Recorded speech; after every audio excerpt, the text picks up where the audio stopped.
I don't know about you, but I feel like at this point, I have lost all sense of how time actually works. Here we are about to flip the calendar to the next new month, and I'm caught between a mixture of September already and also 2020 still. Time, a sense of time, of course, is always subjective, but this year, for more than one reason, it has felt weirder than usual to all of us, I think. March felt like it was never going to end, and then April went by in a blur, and now both of those months feel like they were years ago. Anything that happened before the pandemic, that seems like another lifetime.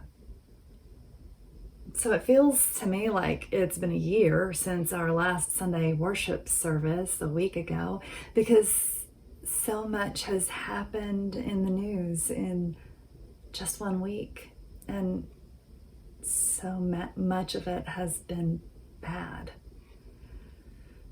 The daily outrages of disastrous national news disrupts our sense of the flow of time, and then it's made worse by the fact that so many of us are tethered in place out of our old rhythms and routines.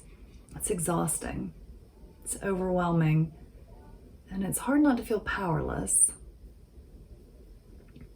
We yearn to return to our pre-pandemic lives. When we think of what we have lost, of what we miss, a lot of it can be summed up in just a few nouns. You know what nouns are: people, places, things. We miss the comfort and stability of our old familiar nouns, like church and school, like visits and hugs, like concerts and events and trips and restaurants and jobs. But as much as we miss the comfort of our old favorite nouns, we feel an equal and maybe even greater sense of longing for the power of a verb. We want to do something. We want to do the things we currently don't have the freedom to do. We want to go, to visit, to fly, to touch, to talk face to face, to look into eyes instead of cameras and screens. We want to sing together. We want to do something. And in this time of disaster and disorder and unrest, we want to do something that matters. We want to do something that makes a difference, that makes things better. We want to rise up, to speak out, to push back, to reach out, to reclaim, to move forward, to create change. Of all the things we've lost these last 5+ months, it might be our verbs we miss the most. Not just the routine verbs of a productive and satisfying day, but the vigorous verbs of people who dream and do and dare to make a difference. This morning, the Apostle Paul means to give us back our verbs. He does it with a list. A to-do list, actually, a little list that shows not only what is necessary, but what is possible. And the verbs he gives us are portable, from his time to our time, and from regular life to crisis living. We take them with us in any circumstances. In the face of all that seems unmanageable, the Apostle Paul shows us how much power we still have to do what needs to be done. If his to-do list had a title, it would be a single word: The biggest, most important concept we have in both faith and life, a concept so central and foundational that nobody would disagree with its importance, but a concept so large that we often let it lose its pointedness. We let it become general, abstract, empty. That word is love. Love is a noun and a verb. We all want to have love, the noun.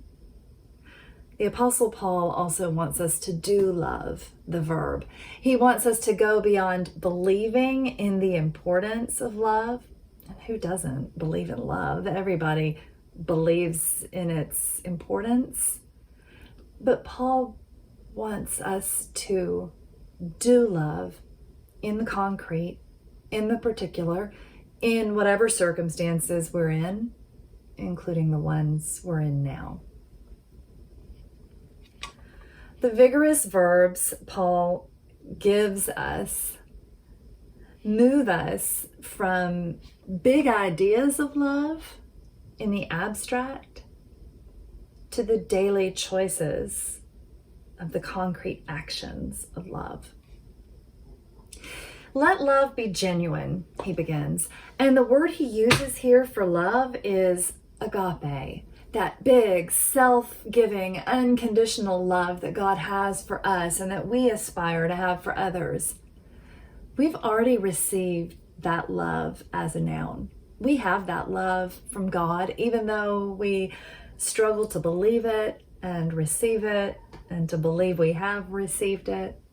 We struggle to trust there really is nothing we need to do to earn it or deserve it or keep it. But we do have that love as a noun, and now Paul invites us again to claim it as a verb too, to let it be genuine, to let the agape love of God be so real in our lives that we live like it, that we live that love, do that love. But the first verb he puts with it here is let, which is hard. To let, it feels passive, not active. To let something happen, to allow something to be, rather than to make it happen, to do it. It means we are not the ones in control. And it doesn't feel like we're doing anything. Another word for this gets at the real depth and difficulty of it. Surrender. We surrender ourselves to God, to love. We surrender our notions of what life is supposed to be like and what God is supposed to do about it.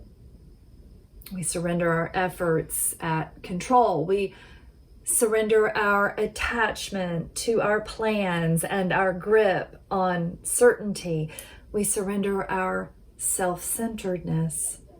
We let love be real. To surrender, this is what worship actually is. It's the whole thing we're doing when we gather for worship in whatever form. It's making an offering of ourselves to God. We give ourselves to God. We are yielding ourselves, surrendering to goodness, ultimate goodness. We let love. We let the agape love of God take us and fill us and flow through us and shape us and be the ground of our identity and our choices. Let love be real. Paul's list starts with yielding to this love, and it ends with the triumph of good over evil. And in between those two things, he tells us roughly 30 different ways of living the daily verbs of persistent love. Let love be genuine. Hate what is evil. Hold on to what is good. Love each other with mutual affection. Outdo one another in showing respect. Do not lack in enthusiasm or devotion.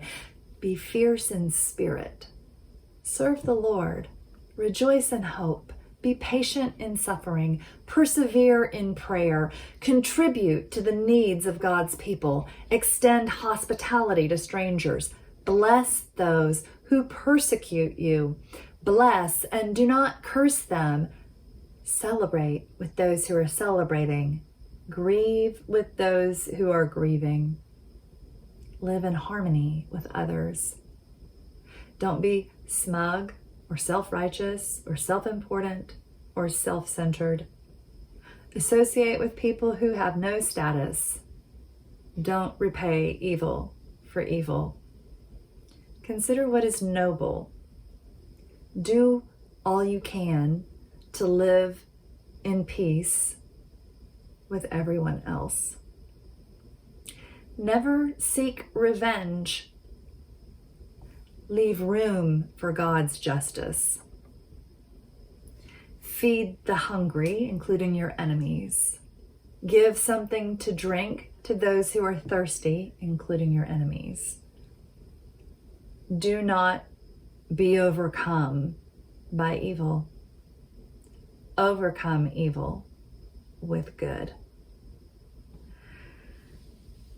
Quite a to-do list. Plenty to work on, even in pandemic times.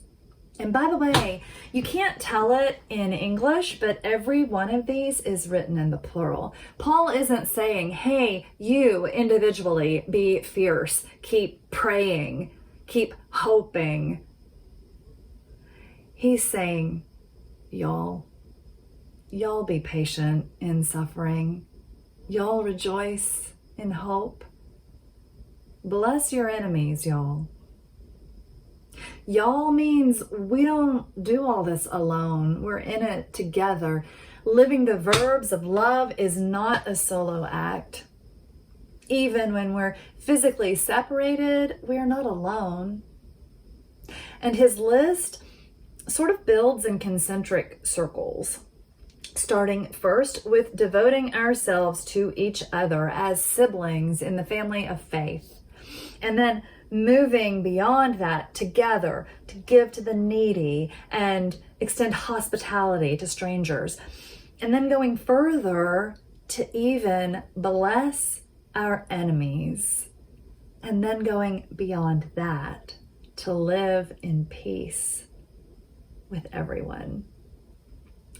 But the starting place for these concentric circles is a family of faith committed to loving each other. And the word he uses this time for love is not agape, but phileo, brotherly love, the love between equals.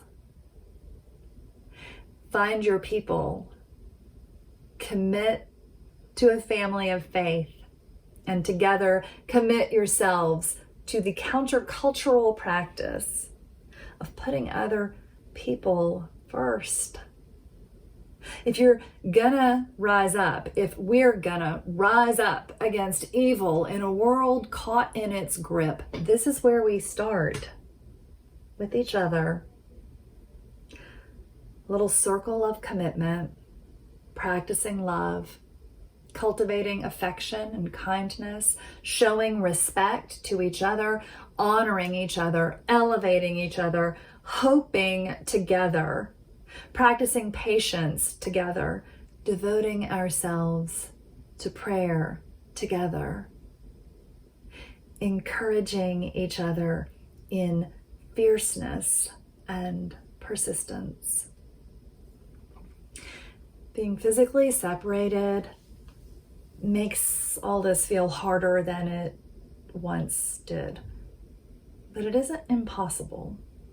And the real challenge is realizing that the only way we will ever accomplish the work of love beyond ourselves out there in the nation, in the world, the only way we will ever do that is by starting right where we are. Committing to the practices of love with those right here in our family of faith, in our chosen families, in our household, in whatever our daily actions are. We practice love and we keep practicing together. Partway through his list, Paul's tone changes. He makes it clear that the context for practicing love, for living the verbs, is never perfect. There are things to celebrate, but there's also grieving to be done. There's conflict, there are disagreements, there is persecution, there is evil. There's the temptation to repay evil with evil. There's the temptation to respond to evil by letting hate fill us up. Paul makes it clear that there is no perfect environment out there. We can't just wait for the right conditions before we start loving. We don't wait for the right circumstances before we act. We let love put us in solidarity with others now, in the midst of the pain and the promise of life. We choose empathy in all circumstances. We choose humility in all conditions. We let love be real, whatever the context. The verbs get harder the deeper into Paul's list we go, because he turns from actions to attitudes. And this gets to the heart of things. The things we believe about ourselves, the things we believe about others, our secret comparisons, our secret pride, our secret resentments, our secret pettiness. Examining our hearts, reflecting on our attitudes and motivations, it's some of the most important work we can do. And it's work we tend to avoid when we throw ourselves into verbs of action and external work. It's easier to serve, to give, to practice hospitality than it is to examine the things we believe about ourselves or others, or to reckon with our biases or privilege, or to recognize the attitudes that are getting in the way of letting love be real, or to make a hospitable space inside ourselves for other people to matter, or to affect us, or to even hurt us. This heart work, the work of self-examination, confession, repentance, growth, there may be no better time to do this kind of work than right now, when we are with our own selves more than ever, and more than is sometimes comfortable. The inner work is so necessary, and it never ends, because the concrete work of love keeps getting harder if we're serious about it. Bless those who persecute you. Bless and do not curse them, Paul says. To bless others when we would rather scream at them, curse them, shred them, it can feel impossible. But it is at the core of who we say we are if we're following Jesus. It is exactly who he was and what he did. In the face of violence, he gave love. In the face of brutality, he gave blessing. In the face of evil, he gave only good. In the face of death, he gave his life, which became the ground of true life and true goodness and real love. Everything we do now flows from that subversive reality.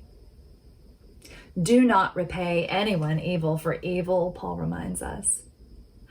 To treat with kindness those who treat us or others badly, those who speak the rhetoric of hatred. This may be the most difficult calling there is. It means trusting God's goodness and justice to work through us and beyond us in ways we can't control or predict. To meet evil with love does not mean we accept or condone evil or hatred. It doesn't mean we accept or condone the status quo. It doesn't mean we practice apathetic non-engagement with the powers that be. To meet evil with love means that we refuse to perpetuate, escalate, or accelerate hate. We resist evil by leaning in to the creative, disruptive power of actual goodness, to work the deep, healing truth and justice of God. We resist evil by letting God-shaped love become genuine and relentless in our lives, in all circumstances. Do not be overcome by evil, but overcome evil with good. Here's the startling truth of Paul's list for us. And it's true even in this confusing, off-kilter time. We have the power to overcome evil. We have the power to overcome evil because evil has already been overcome. Love has already won. Now we just let it become real in our lives. 3 years ago this month, evil went on full display in Charlottesville, Virginia, when white supremacists and neo-Nazis gathered for a rally to promote their ideology of hate and supremacy. In the midst of all the mayhem, hatred, and violence, there was another story that unfolded there that weekend. Over 1,000 religious leaders converged in Charlottesville that Friday night to offer their peaceful, prayerful witness against the evil of racism. On Saturday morning, a group of those clergy went to Emancipation Park.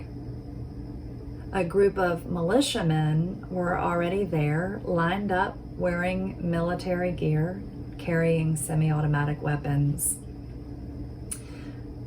The clergy walked up to them, linked arms, and knelt together in front of them. Then a group of white nationalists came and lined up behind the row of the men with guns, and the white nationalists began to sing white nationalist songs. And the clergy began singing, "Love has, love has, love has already won." They sang the song towards the men with their guns, and the men just stood there in silence with their guns while the white nationalists chanted hate behind them. Hours went by and the day dragged on. Time did that slow down thing. All the religious leaders had in the face of guns and hate was love and words, singing, praying. It didn't seem like much, but they kept at it. They kept letting love be real and be all. At the end of the day, as the religious leaders began to leave, one of them, Black evangelical writer and activist Lisa Sharon Harper, addressed the man in front of her. She said, "I just want you to know we love you." There was silence. And then the man responded, "I love you too." Who knows what happened with that man or any of those men who were there that day? We know the hate, the white nationalism, the white supremacy, the violence is still very much with us. But we also know what Lisa Sharon Harper knew that day. Love is real and love has won. And our calling is to let love be real. Do not be overcome by evil, but overcome evil with good. The blessing of this love will not be stopped. It will rise from the mouths of those who rejoice in hope. It will rise from the prayers of those who persevere. It will rise from the lives of those who persist. It will rise from the hearts of those who let love be real. It will rise, and it will overcome